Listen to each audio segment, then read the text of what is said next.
Shalom, jumpa lagi dengan saya Yeni Indra di Seruput Kopi Firman Tuhan dengan renungan yang berjudul Hey, mungkin Anda sedang memfitnah Tuhan.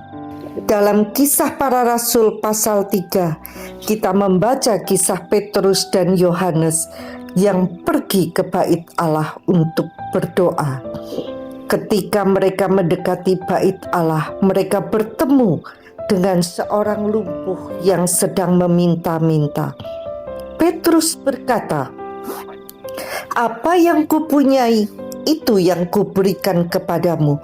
Demi nama Yesus Kristus orang Nazaret itu, berjalanlah." Kisah 3 ayat 6.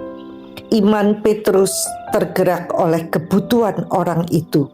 Sebagai wakil Yesus Kristus, Petrus membawa kesembuhan kepada seseorang yang sama sekali tidak mengharapkan kesembuhan. Kemudian ketika Petrus diperiksa oleh para pemimpin agama tentang mukjizat itu, ia mengatakan sesuatu yang menarik. Kalau kami sekarang harus diperiksa karena suatu perbuatan baik yang dilakukan kepada orang sakit. Kisah Para Rasul 4 ayat 9-10. Petrus menyebut mukjizat kesembuhan itu sebagai perbuatan baik yang dilakukan kepada orang yang tidak berdaya. Dalam kisah ini kita melihat kebaikan Allah, kasih karunia-Nya yang tidak layak kita terima. Petrus tidak menyinggung iman orang lumpuh itu. Ia menyinggung kebaikan Allah. Ia menerbitkan matahari bagi orang yang jahat dan orang yang baik, dan menurunkan hujan bagi orang yang benar dan orang yang tidak benar. Matius 5 ayat 45. Kebanyakan dari kita secara sadar atau tidak sadar memandang Allah sebagai pribadi yang sewenang-wenang dan menuntut. Kita jarang merasa layak menerima sesuatu yang baik darinya. Kita tahu kelemahan dan kegagalan kita. Kita berusaha memiliki iman, tetapi seringkali kita merasa iman kita tidak cukup. Tahukah Anda bahwa setiap hal baik yang terjadi di dunia ini, kepada siapapun itu terjadi, berasal dari sumber yang sama? Allah sedang menunjukkan belas kasihan kepada semua orang, baik yang layak maupun yang tidak layak. Kebaikannya itulah yang dimaksudkan untuk menuntun manusia kepada pertobatan. Roma 2 ayat 4. Bagaimana jika kita mengizinkan sebuah pengenalan yang baru tentang Allah masuk ke dalam hati kita? Bagaimana jika kita membiarkan kebaikannya menenggelamkan semua keraguan kita? Tuhan itu baik kepada semua orang dan penuh rahmat terhadap segala yang dijadikannya. Mazmur 145 ayat 9. Sebab Ia baik terhadap orang-orang yang tidak tahu berterima kasih dan terhadap orang-orang yang jahat. Lukas 6 ayat 35. Yaitu tentang Yesus dari Nazaret. Bagaimana Allah mengurapi Dia dengan Roh Kudus dan kuasa. Dia yang berjalan berkeliling sambil berbuat baik dan menyembuhkan semua orang yang dikuasai iblis. Sebab Allah menyertai Dia. Kisah Para Rasul 10 ayat 38. Sembuhkanlah orang sakit, tahirkanlah orang kusta, bangkitkanlah orang mati, usirlah setan-setan. Kamu telah memperolehnya dengan cuma-cuma, karena itu berikanlah pula dengan cuma-cuma.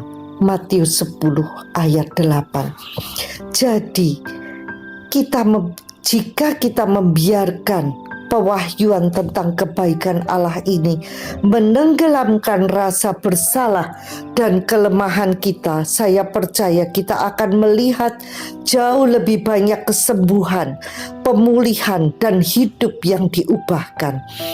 Allah ada di pihak Anda, tetapi Anda perlu mempercayainya. Iman Anda tidak akan pernah lebih besar daripada pengertian Anda tentang kebaikannya. Tulisan Barry Bennett. Pelajaran dari Barry Bennett ini sungguh membukakan pemahaman bahwa Tuhan itu Allah yang penuh kasih, yang tidak diminta pun Tuhan berikan. Wow, amazing.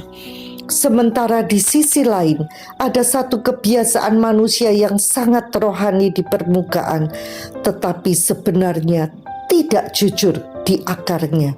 Kebiasaan itu adalah menyalahkan Tuhan atas akibat dari pilihan kita sendiri, lalu membungkusnya dengan kata-kata seperti nasib, takdir, atau kehendak Tuhan. Barry Bennett pernah berkata dengan sangat lugas, dan saya kutip apa adanya. Tidak semua yang terjadi adalah kehendak Tuhan. Banyak hal terjadi karena pilihan yang dibuat orang itu sendiri. Kalimat ini sederhana, tetapi menghancurkan banyak mitos rohani yang selama ini nyaman kita pelihara. Masalahnya, banyak orang tidak siap mendengar ini, karena kalau ini benar, maka satu hal ikut benar. Kita yang bertanggung jawab atas hidup kita sendiri. Mari kita jujur lewat contoh sederhana. Tony suka berfoya-foya. Gaya hidupnya besar pasak daripada tiang. Penghasilannya pas-pasan tetapi selera kelas atas. Tidak ada disiplin, tidak ada pengendalian diri, tidak ada perencanaan. Secara matematika sudah jelas, kalau yang masuk lebih kecil dari yang keluar, itu tinggal menunggu waktu sampai habis, bahkan minus. Dan benar saja, akhirnya Tony bangkrut. Lalu apa yang dikatakan Tony? Ya, mau bagaimana lagi? Ini kehendak Tuhan. Di titik inilah Tuhan sering difitnah secara halus. Kata nasib, takdir, kehendak Tuhan sering dipakai bukan untuk memuliakan Tuhan, tapi untuk lari dari tanggung jawab. Dengan kata-kata itu, seseorang bisa tampil sebagai korban, terlihat rohani, sekaligus bebas dari keharusan berubah. Padahal Alkitab tidak pernah mengajarkan iman yang mematikan tanggung jawab pribadi. Firman Tuhan berkata dengan sangat jelas, sebab seperti orang membuat perhitungan dalam dirinya, demikianlah ia. Artinya hidup kita berjalan mengikuti cara berpikir dan pilihan kita. Sampai jumpa di episode berikutnya bersama Yeni Indra di Seruput Kopi Firman Tuhan. Tuhan Yesus memberkati.